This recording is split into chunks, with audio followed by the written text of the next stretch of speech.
Are you struggling to lose weight?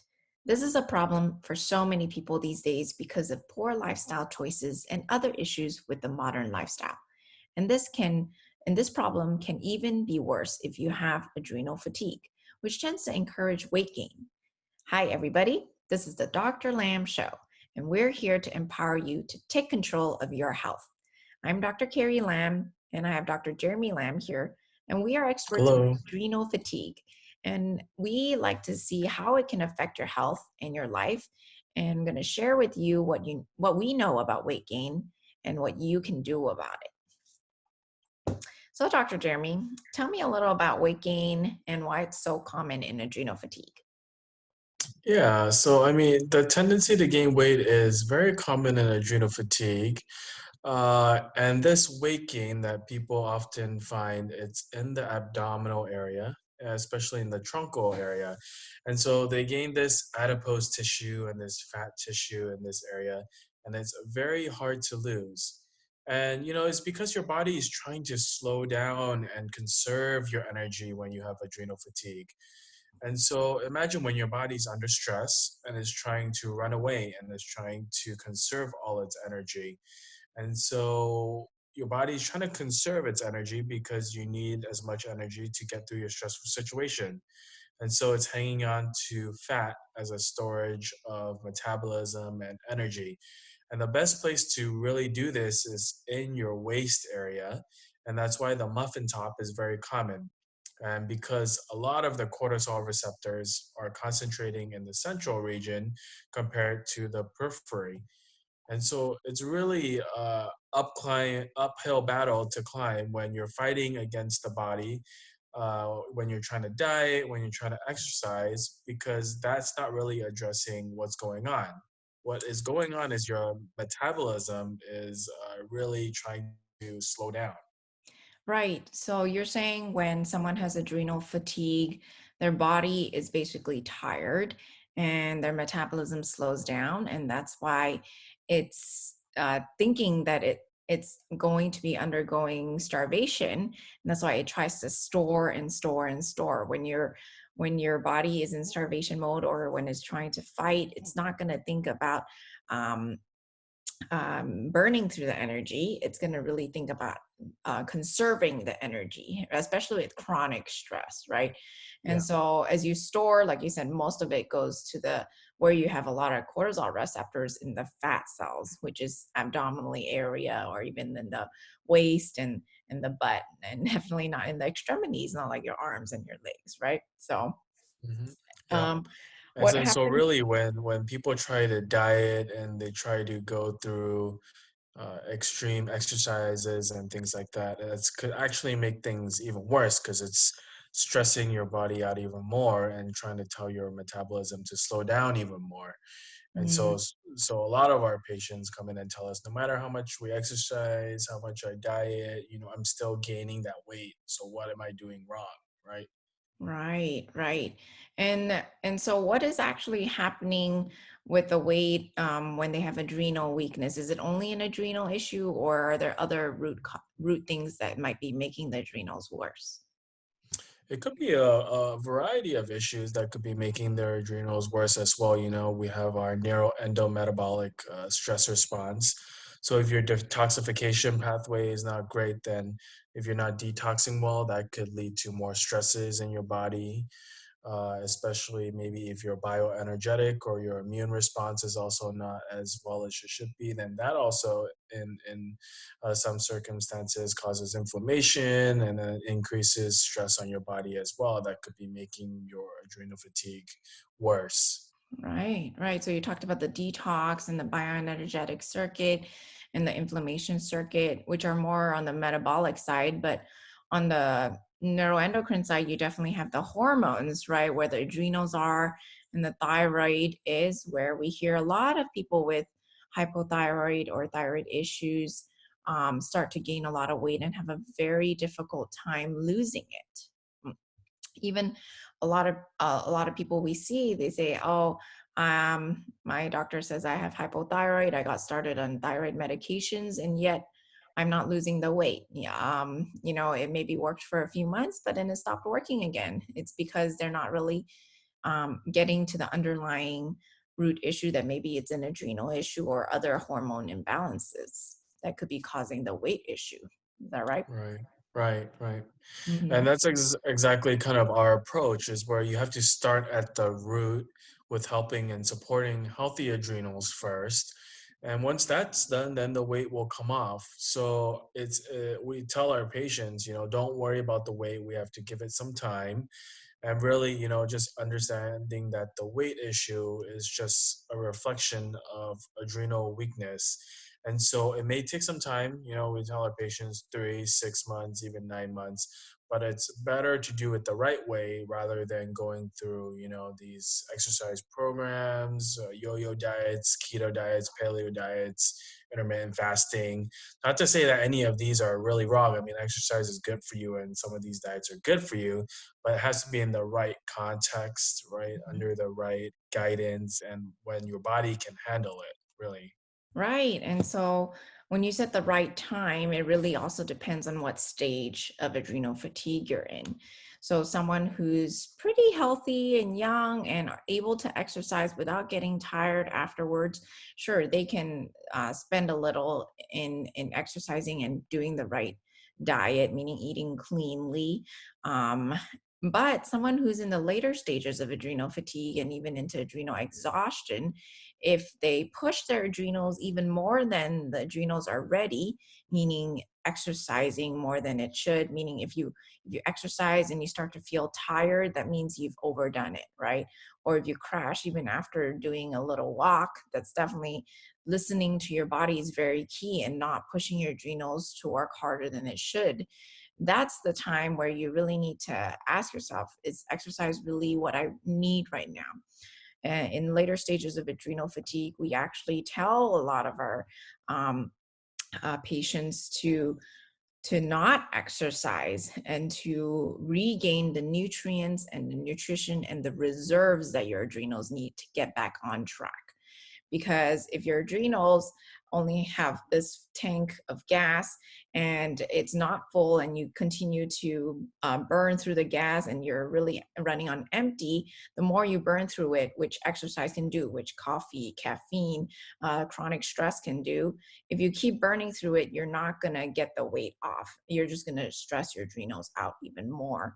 And so it's key to really take the time, get your adrenals back on track by doing the right, nutrients, get the reserve, and then down the line, definitely working on the exercise when your body is ready and not letting your body go through crashes and unnecessary stress, right? Yeah, yeah. And so, as we've emphasized here, if you have dealing with adrenal fatigue and you're trying to lose some weight and you want some help with that, with addressing the underlying problems, you can give our office a call at 714-709-8000, and we can give you some information on finding and addressing the root cause. Unfortunately, many people who suffer from weight gain because of adrenal fatigue just keep trying to do the things and with the right intention.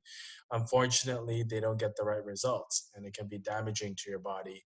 So give us a call and we can give you some information and some tips to get back on the right track. Right. Or visit our website, lamclinic.com, lamclinic.com, and definitely find our phone number there. Okay.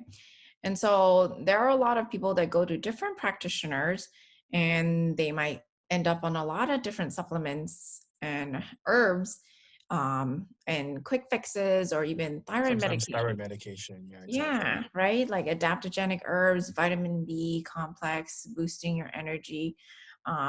What do they do, for your body and if you have adrenal fatigue?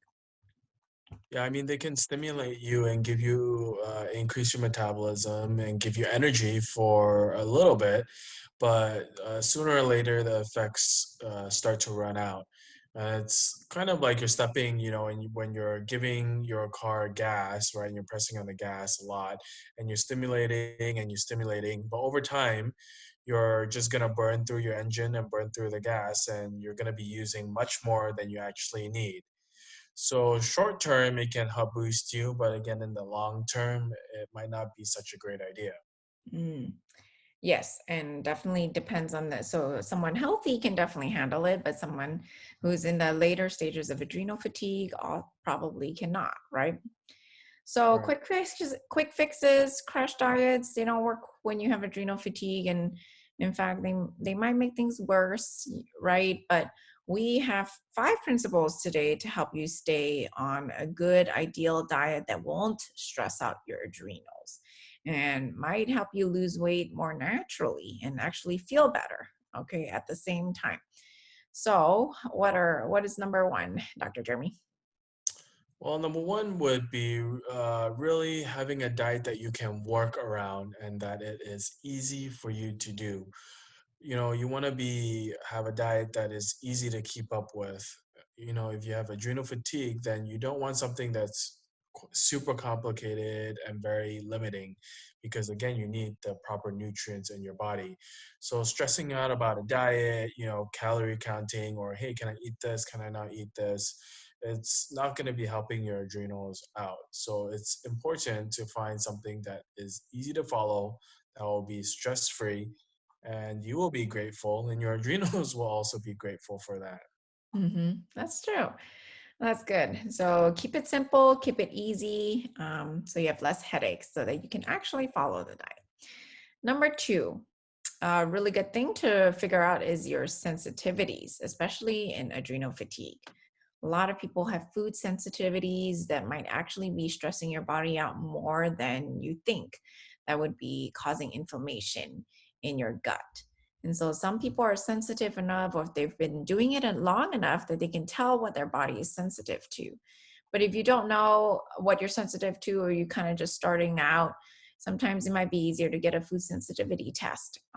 And that you We can use as a general guideline to help eliminate some foods that your body is sensitive to.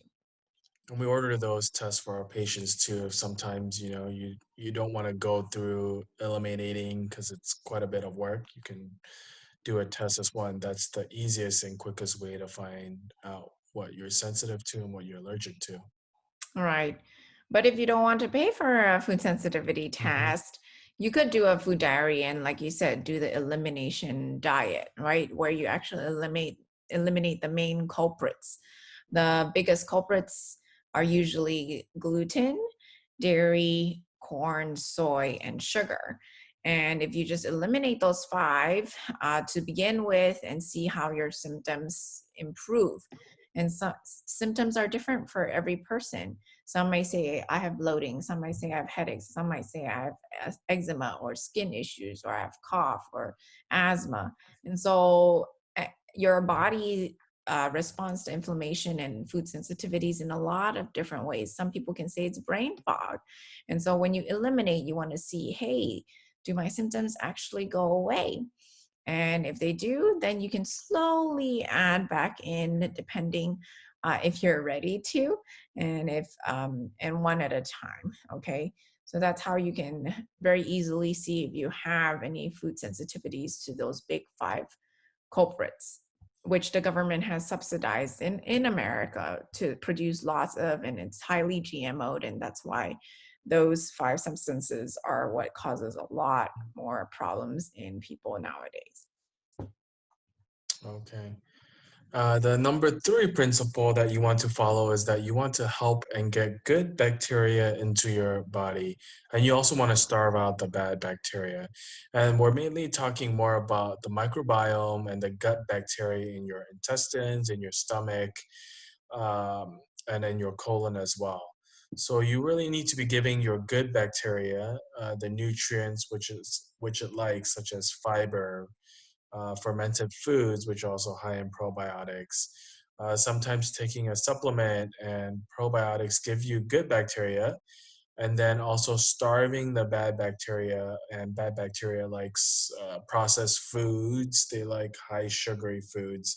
And the bacteria is important in your gut and how that relates to the weight, because they help break down the foods that you eat, right? So if you have good bacteria, then that's going to help with your diet, is going to help with breaking down certain foods, and that's going to help you with staving off some of the weight as well. And Mhm. so you want a good balance between really the good bacteria and the bad bacteria. Yeah, they've actually done some studies, even in some mice, of skinny mice and fat mice, where they transferred the microbiome, meaning the bacteria from the fat mice into the skinny mice, and the skinny mice actually ended up becoming fat also.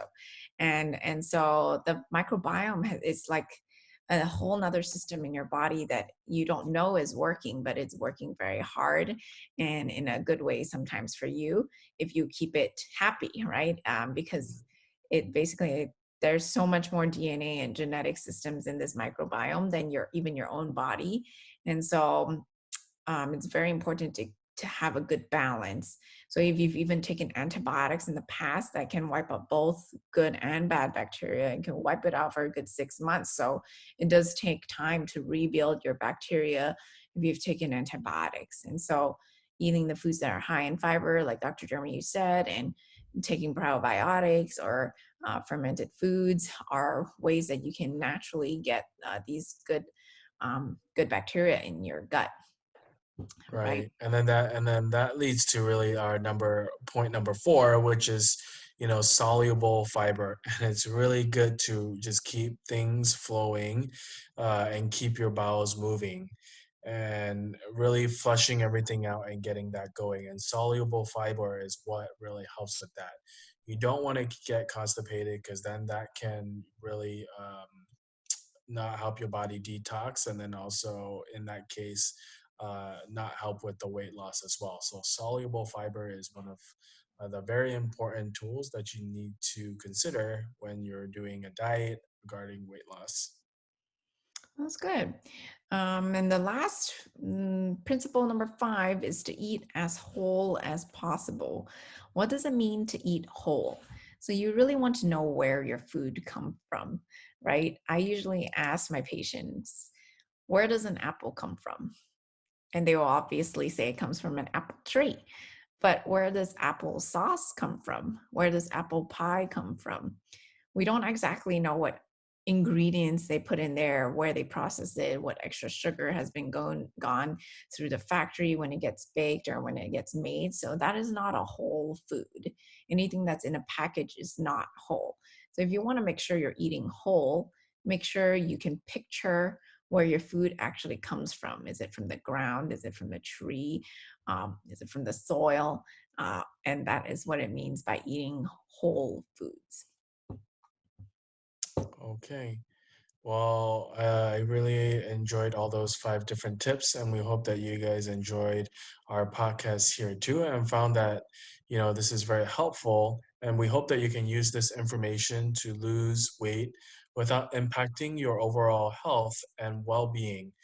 If you want more help building a healthy diet with adrenal fatigue, you can give our office a call at 714-709-8000 for free initial consultation. And if you've enjoyed listening to this podcast, make sure to share and subscribe for future episodes. Thanks for listening, and remember that we're here to empower you to take control of your health.